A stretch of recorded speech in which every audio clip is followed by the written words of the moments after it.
పెద్ద తటాకం ఉంటుంది.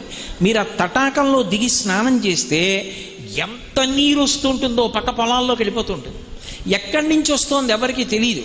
ఇప్పటికీ కూడా కాళేశ్వరం వెళ్ళినప్పుడు అక్కడ అభిషేకం చేసినటువంటి జలాలన్నీ గోదావరి నదిలోకి ఎలా వెళ్ళిపోతాయో ఎలా అర్థం కాదో, అలాగే మహానంది వెళ్ళినప్పుడు శివలింగం యొక్క అడుగు భాగాన్ని తాకి వస్తూ ఉంటాయి ఆ జలాలు. ఒకప్పుడు పునర్నిర్మాణం చేస్తున్నప్పుడు కింద జలప్రవాహాన్ని చూశారు. ఆ ప్రవాహం వెడుతూ ఉంటుంది. అది గోరువెచ్చటి నీటిగా వెడుతూ ఉంటుంది ఆ జలప్రవాహం.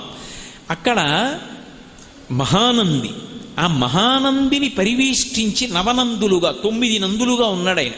అందులో వినాయకనంది, గరుడనంది, ప్రథమనంది, సూర్యనంది, చంద్రనంది, నాగనంది, బ్రహ్మనంది, విష్ణునంది, శివనంది.